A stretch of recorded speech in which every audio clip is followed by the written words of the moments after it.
Hello friends, welcome to the channel.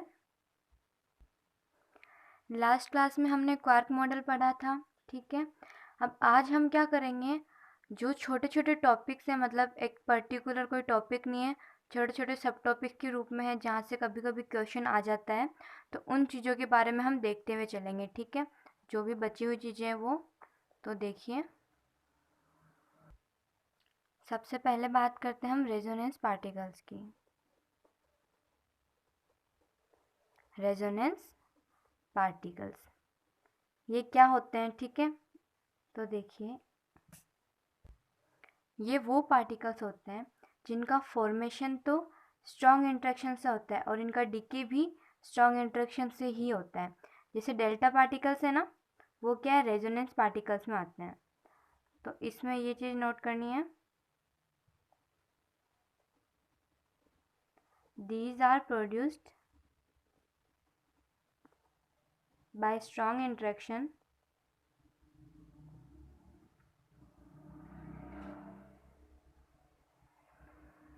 And also decay by strong interaction.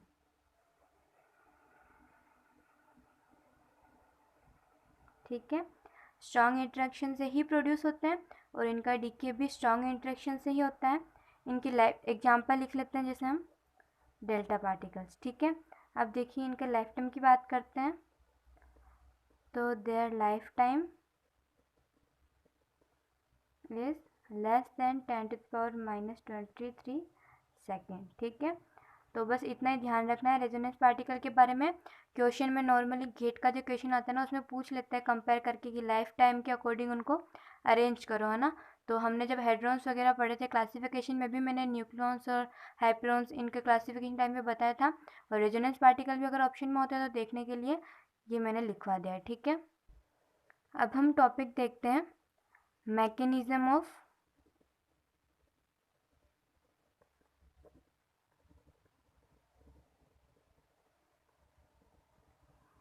Nuclear reactions. ठीक है, nuclear reactions के mechanism. तो देखिए, nuclear reactions जो होती हैं वो दो तरीके से हो सकती है। ठीक है, first one is compound nuclear reaction and the second one is direct reactions.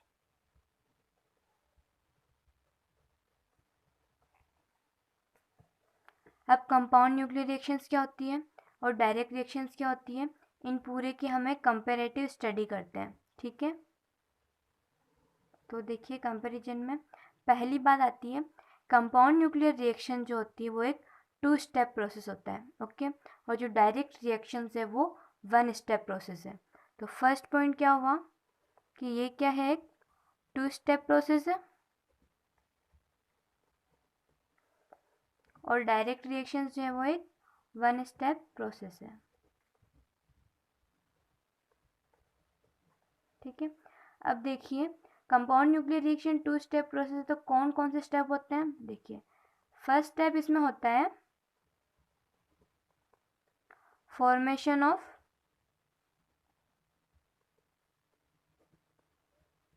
compound nucleus, and second step is decay of compound nucleus। ठीक है, ये इसके 2 स्टेप हो गए हैं। तो ये ध्यान रखना, ये 2 स्टेप है और ये 1 स्टेप प्रोसेस है। ये चीज़ वैसे एमएससी में कवर हो चुकी होगी थ्योरी, और थ्योरी हमारे लिए इतनी इंपॉर्टेंट होती भी नहीं है, पर फिर भी जैसे गेट या कोई थ्योरेटिकल क्वेश्चन बने तो उसके लिए बस एक बार देख लीजिएगा ना। सेकंड हम बात करते हैं कि टाइम ऑफ रिएक्शन कितना होता है। तो इसमें टाइम ऑफ रिएक्शन कंपाउंड में होता है अप्रोक्सीमेटली 10⁻⁻16 सेकेंड। ठीक है, डायरेक्ट रिएक्शंस के लिए हम बात करते हैं, इसमें टाइम ऑफ रिएक्शन लगभग 10⁻⁻23 सेकेंड होता है। ठीक है, अब इंसिडेंट पार्टिकल की एनर्जी की हम बात करें, तो थर्ड पॉइंट है कि incident particle energy is up to कितनी होती है 15 मेगा इलेक्ट्रॉन वोल्ट, ठीक है। और इधर डायरेक्ट रिएक्शंस में incident particle energy is greater than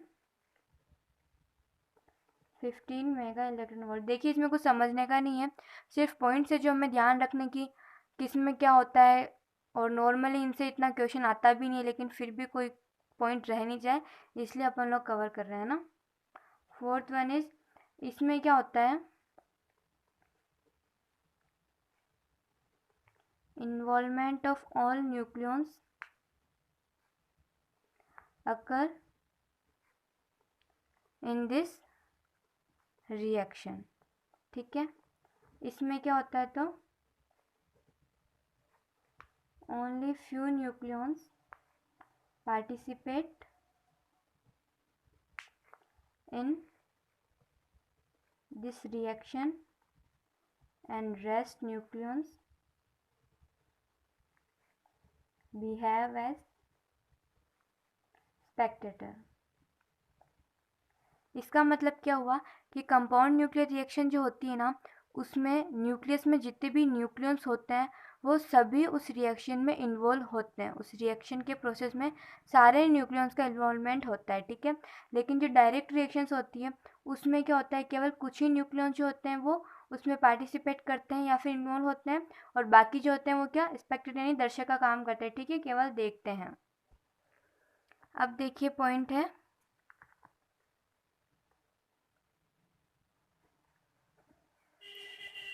DK of compound nucleus. Compound nucleus के डीके की बात कर रहे हैं हम, ठीक है। तो इसमें 2 पॉइंट नोट करिए। First one is DK of compound nucleus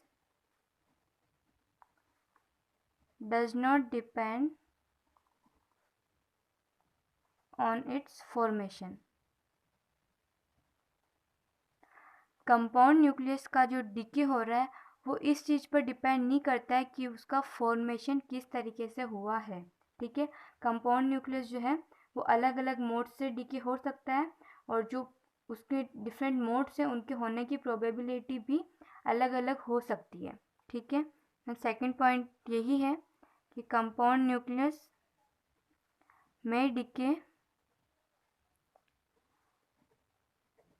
by different modes and probability of these modes may be different, ठीक है। क्या है कि कंपाउंड न्यूक्लियस का डीके जो है ना वो इसके फॉर्मेशन पे डिपेंड नहीं करता है, और कंपाउंड न्यूक्लियस जो अलग अलग मोड से डीके हो सकता है, और प्रोबेबिलिटी जो है इन मोड्स की वो भी डिफरेंट होगी, ठीक है। इस तरह का एक न्यूमेरिकल आया हुआ है, उसमें 2 रिएक्शंस थी और कंपाउंड बन रहा था ना, मैं करवाई देती हूँ न्यूमेरिकल। देखिए क्वेश्चन है, 2 रिएक्शन दे रखी है हमें। फर्स्ट है हीलियम 2He4 है ना, प्लस 23 निकल 60 gives Zn star 30 64, and the second one is 1H1 plus copper 23 63 gives Zn 30 64 star, ठीक है। अब इसमें 4 ऑप्शन दे रखे थे और पूछा था उसमें से कि कौन सा ऑप्शन जो है वो करेक्ट है, ठीक है। Which one is correct. देखिए ऑप्शन ए था decay mode of 1 is totally different from 2। Second option था compound nucleus of first method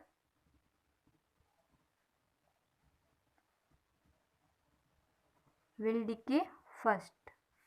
C option था decay mode of 1 and 2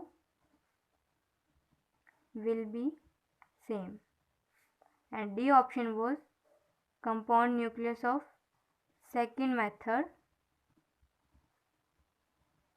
will decay first.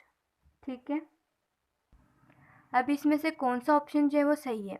दो रिएक्शन दे रखी है, दोनों में जिंक मिल रहा है। ठीक है, अब ये जो कंपाउंड न्यूक्लियस है उसके डीके में हमने क्या पढ़ा है कि DK of compound nucleus does not depend on it's formation. किस तरीके से बना है उसके ऊपर ये जो है कंपाउंड न्यूक्लियस, इसका डीके डिपेंड नहीं करता है। यानी फर्स्ट और सेकंड दोनों केस में डीके मोड जो है वो दोनों का सेम रहेगा। ठीक है, so this is the answer. ये इसीलिए बताया था क्वेश्चन बन जाता है, तो ध्यान रखना कि डीके, ये दो पॉइंट्स इंपॉर्टेंट है ना। ये तो हमने कंपाउंड न्यूक्लियस की डीके की बात कर ली। अब हमने क्या दो तरह की रिएक्शन देखी थी अभी, कंपाउंड न्यूक्लियर रिएक्शंस और डायरेक्ट रिएक्शंस। अब जो डायरेक्ट रिएक्शंस होती है ना, direct reactions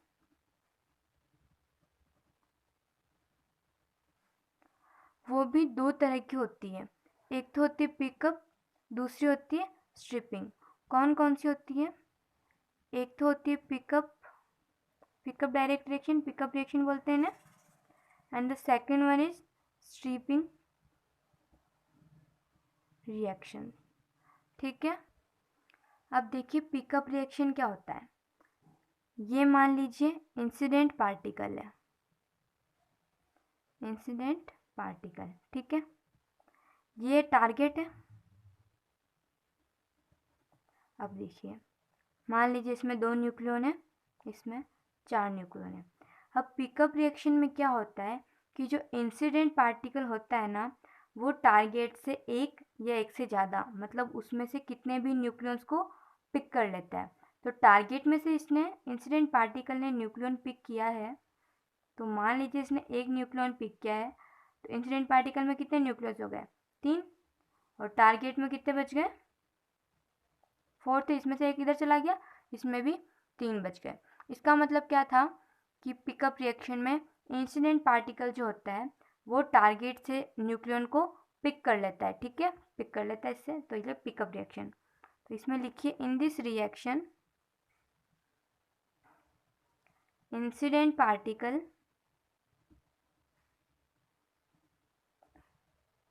pick up one or more nucleons from the target। ठीक है, इस रिएक्शन में क्या होता है बता दिया मैंने। अब स्ट्रिपिंग रिएक्शंस की बात करते हैं कि स्ट्रिपिंग रिएक्शंस में क्या होता है। ठीक है, तो देखिए ये इंसिडेंट पार्टिकल है, मान लेते इस बार इसमें 3 है न्यूक्लियन से। ठीक है, ये क्या है? इंसिडेंट पार्टिकल, पूरा आप लिख लेना ना। प्लस मान लीजिए कोई टारगेट है, टारगेट में हम ले लेते हैं 4 न्यूक्लियन है, ये है टारगेट न्यूक्लियाई। अब इस रिएक्शन में क्या होता है कि जो टारगेट है इसमें जो था उसका उल्टा, यानी टारगेट जो है ना वो इंसिडेंट पार्टिकल से पुल कर लेता है या ले लेता है न्यूक्लियस को। ठीक है, तो इस बार क्या टारगेट ने लिया, इंसिडेंट पार्टिकल में कम पड़ गए, और टारगेट के पास में 4 थे ना, 5 कर देती हूँ। ठीक है, एक ही ज़्यादा कितने भी ले सकते हैं।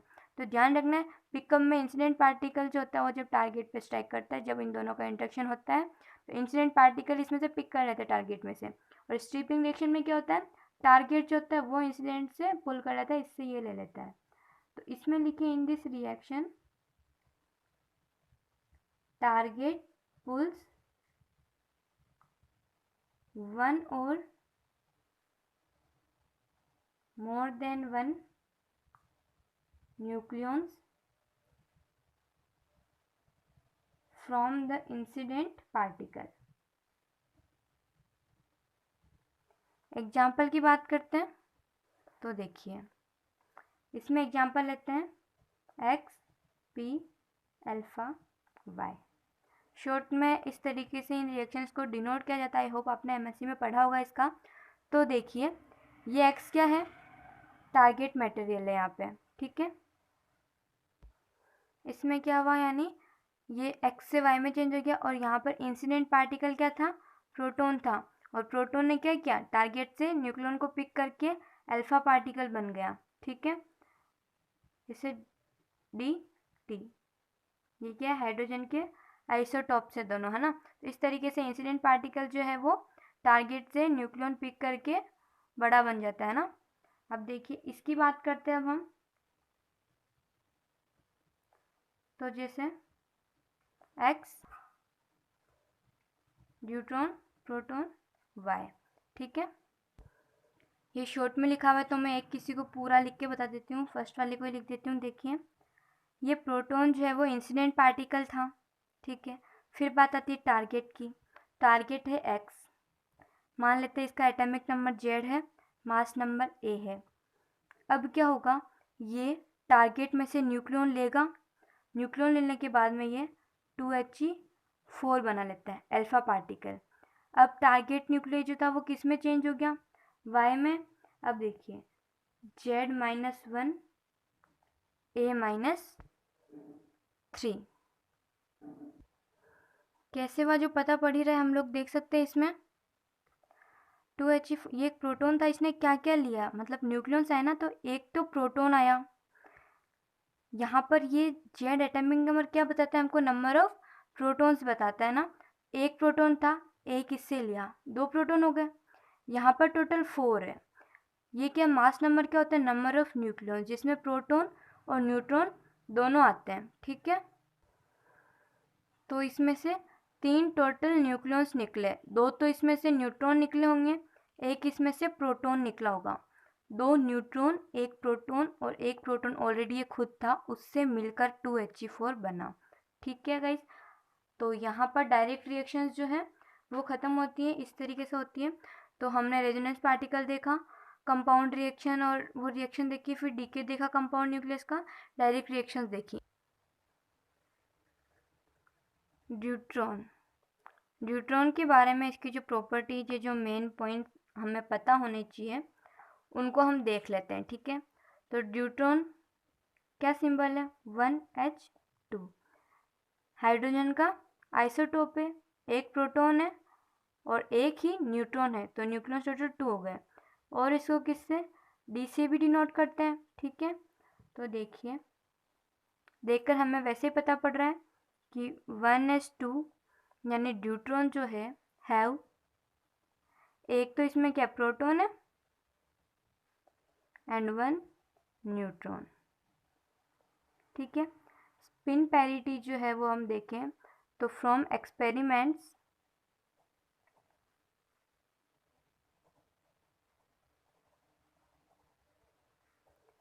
spin and parity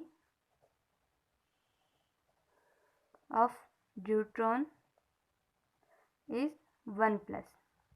spin parities की 1+ होती है, ठीक है। अब ड्यूट्रॉन के वेव फंक्शन की बात करें ना, तो wave function combination of deuteron,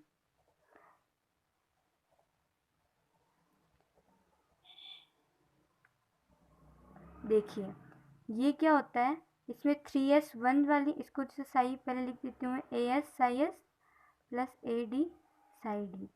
ये क्या है, S स्टेट में भी रहता है और D स्टेट में भी रहता है। ये हम लोग कैलकुलेशन कुछ करते हैं उससे हमारा निकलता है, अभी इतना डीप में नहीं जाएंगे हम लोग, सिर्फ इतना ध्यान रख लिए 3s1 एंड 3d1, ठीक है। इनसे मिलकर बनता है इसका वेव फंक्शन। एस स्टेट में ये 96% टाइम रहता है और जो डी स्टेट है इसमें ये 4% टाइम रहता है। इसमें क्या होता है, पॉसिबल वेव फंक्शन के लिए स्पिन पैरिटी से हम लोग कॉम्बिनेशंस निकालते हैं। उन कॉम्बिनेशन में हम क्या करते हैं, ड्यूट्रॉन की इवन यानी पॉजिटिव पैरिटी है उसके अकॉर्डिंग स्टेट लेते हैं, तो हमारी एस और डी स्टेट आती है और 3s1 3d1 ये हमारा कॉम्बिनेशन बनता है, ठीक है।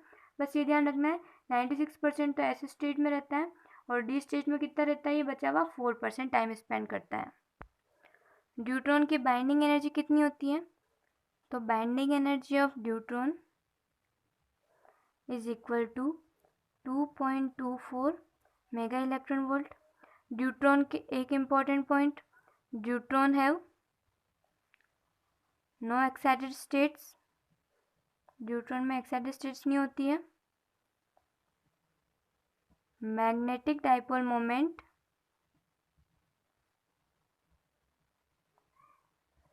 And electric quadrupole moment are non zero for deuteron. ठीक है, ड्यूट्रॉन के लिए मैग्नेटिक डाइपोल मोमेंट और इलेक्ट्रिक क्वाड्रुपल मोमेंट की वैल्यूज नॉन जीरो होती है। Deuteron problem can be explained using finite square well potential. ठीक है, न्यूट्रॉन की प्रॉब्लम को सॉल्व करने के लिए हम कौन सा पोटेंशियल यूज ले सकते हैं? Finite square well potential. Quantum में पढ़ते हैं इनका पूरा वो यूज ले सकते हैं ना। आज वैसे कुछ खास था नहीं, सिर्फ पॉइंट्स नोट करवाए मैंने, समझने जैसा भी कुछ नहीं था। तो ये सिर्फ इसलिए मैंने बताया जैसे कि थ्योरेटिकल क्वेश्चन कोई बन जावे तो उसके अकॉर्डिंग कुछ छोटे छोटे से टॉपिक्स थे, टॉपिक भी नहीं बोल सकते, बस पॉइंट्स नोट करने थे, तो वो मैंने नोट करा लिया ना। कल की क्लास में हम लोग रेडियो एक्टिविटी डिस्कस करेंगे। नेट में इसका क्वेश्चन वैसे नहीं आता है, और बाकी जैसे जेस्ट TIFR है ना, इनमें इनका क्वेश्चन आता है, उसमें मेन इंपॉर्टेंट है रेडियो एक्टिविटी का पार्ट, तो मैंने इसलिए अभी तक स्किप किया था। नेट के अकॉर्डिंग अभी जो अभी तक अपन ने पढ़ा है ना, वो सब चीज़ें सफिशिएंट है। आप लोग उसी की अच्छे से प्रैक्टिस कीजिए। आज क्लास थोड़ी छोटी हो पाई है, वो इसीलिए क्योंकि मैं रेडियो एक्टिविटी स्टार्ट नहीं करना चाह रही हूँ, पूरा टॉपिक एक ही साथ कवर हो जाए, और ये छोटे छोटे पॉइंट्स भी मैं किसी के साथ मिक्स करके नहीं देना चाह रही थी, तो अलग से मैं सोचा लिखवाई दूंगी।